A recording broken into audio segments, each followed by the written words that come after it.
So today I'm going to tell you in this video things I really wish I knew before I moved to Rwanda. Guys, Rwanda is a beautiful country, no doubt. Everybody is talking about moving to Rwanda and all of the things that Rwanda has to offer right now. Okay, so today I'm just going to tell you my own feelings or things I really wish I knew before I came into Rwanda. Hi guys, and welcome back to my channel, and it's so good to have you come by. Thank you so much for clicking when you saw this video.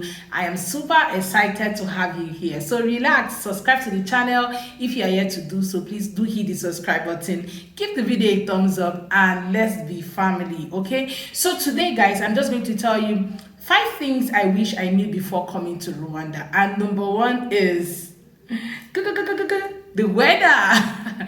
Yeah, I really wish I knew about the weather condition here before coming to Rwanda. Yeah, people told me it was cold, but they didn't tell me how cold Rwanda was. So my first day in Rwanda, it was something so we came in around 2 a.m. in the morning, and it was really cold. Yeah, in the airplane I wasn't wearing my cardigan and all. I didn't really feel the cold. I've also had chat with some people that came in after I did, and they said, oh, well, I wasn't feeling a lot of cold when I was in the airplane, but immediately I landed Rwanda, man, the cold hits me. Yes, the cold can be something in Rwanda depending on the season you're coming in though. Yeah, I heard that they have the cold season and they have the dry season, which is kind of hot. Okay, and it starts, I think, during towards the end of May. Okay, and this is May, so I might start experiencing it very soon, which I do not know.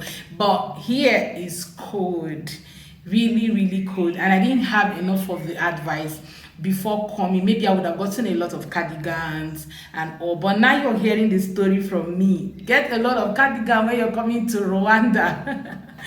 Number 2 is the fact that I don't know that people can really stare at you until maybe you fall on the floor. Guys, you didn't tell me. Nobody gave me the memo. I could be walking on the street and somebody's looking at me, and I'm like, hope I did not shit on my bum bum or something. Hope I did not do anything. But guys, you actually did not do anything. This is these people's way of life. Some of them can stare you and stare you and stare you until you get to your destination. It is normal. Yeah, this is one thing that you're going to notice when you come into Rwanda. And please do not get offended. They might not mean harm, but this is just our own way of like appreciating God's creation, right? Yeah, you will get a lot of those stare, okay, when you're walking on the street, and it is normal here. I think I'm getting used to the whole thing. Yeah. The third one is the fact that Rwanda is expensive. I don't know if I'll say Rwanda or I'll say Kigali, because I've had friends that stay in Musanze, and when they tell me their rent, it's actually cheaper than what I pay living in Kigali. So Kigali can really be expensive. Please, when you're coming to Rwanda, make sure you have a lot of money. Don't come without money. You actually need cash, okay? You really need cash if you want to live in a good neighborhood, afford some basic things of life and all of that. You really need to have a lot of cash. Okay, yeah, there are actually cheap neighborhoods in Kigali. There are affordable neighborhood in Kigali, but yeah, it might not really be in town, but of course you can always find your way to town. I know some people who live outside of town and they are also doing well. Some of them still come to town to do their business and they go back home, so you might consider all of these, but make sure you have some dough in your pocket when you're coming into Rwanda. Guys, and the fourth one is the fact that Kigali can be really boring, like lonely for you.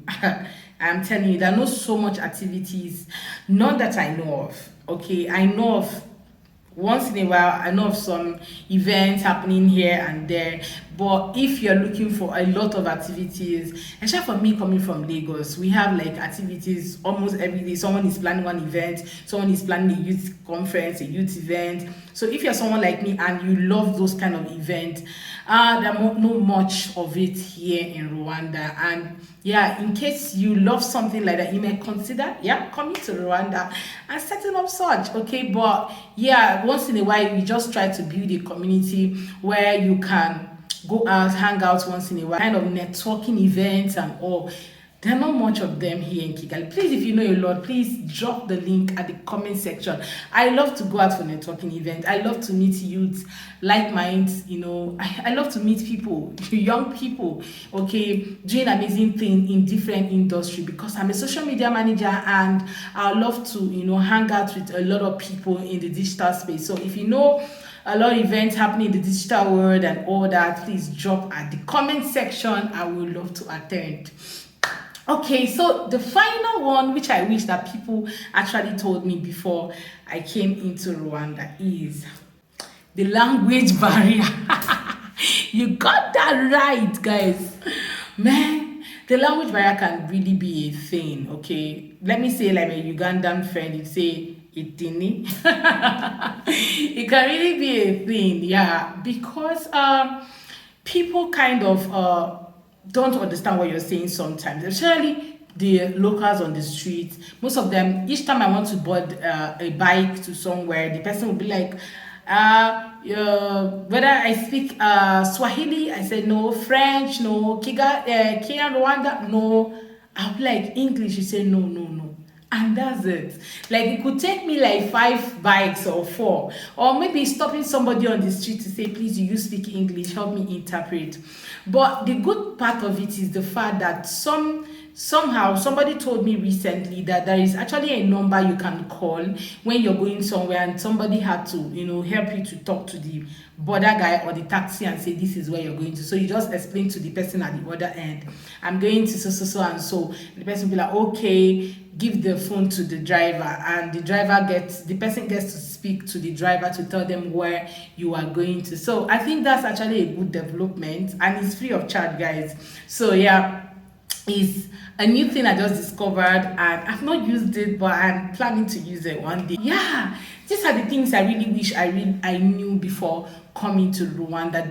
The language thing can really be a barrier, and that sometimes I go to the market to buy things, and because I speak English, I buy those things on a higher price than someone who speaks Kenya, Rwanda. And maybe until I move to another vendor who has the fear of God in them, and the person end up selling to me at my own price. Okay, not everybody does this, but I think it's just few persons that feel that maybe you're a foreigner, you speak English, yeah, you should pay more. Okay, it's not everybody, but this is just few persons. But if you can speak, I think this happens everywhere. If you can speak the language, it's very easy for you to communicate with people, buy things very affordable. Even in Nigeria, where I come from, if you speak Hausa to an Hausa man, trust me, you're going to buy that thing lesser than someone who is going to speak Turanchi, which is English language, to that person. So it's a normal thing. It's a normal thing. So I didn't take that to heart, but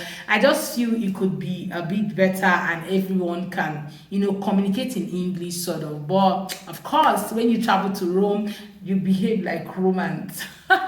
So guys, that's the end of the video. Let me know what other things you wish you knew before coming to Rwanda. Please drop it in the comment section. I would love to read from you, and of course reply to your comments. Guys, thank you so much for watching my video, and if you have not subscribed, this is the best time for you to hit that subscribe button, subscribe to my video, and be a part of the Niger Princess family. Okay, and guys, please follow me on my Instagram handle, where I talk a lot about marketing, about moving to Africa, and I talk about anything lifestyle. Okay, so you might want to check out my Instagram handle, and please follow me on Instagram. Please follow me on Instagram. The link to the handle will just be at the description box. And finally, guys, if you are a mom and you're in Kigali and you're thinking about hanging out this Saturday, trust me, you want to check out my Instagram right now. Like, hit me up on Instagram and let's talk.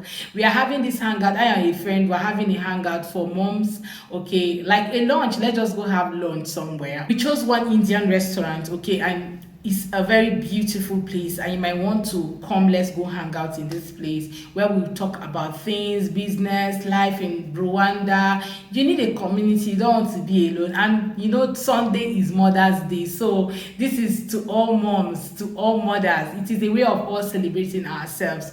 On Saturday, okay, by 12 noon at that Indian restaurant. I'm just going to drop all the details that you need when you come to Instagram, okay, to ask of it here. So guys, thank you so much for for watching my video and see you on my next video.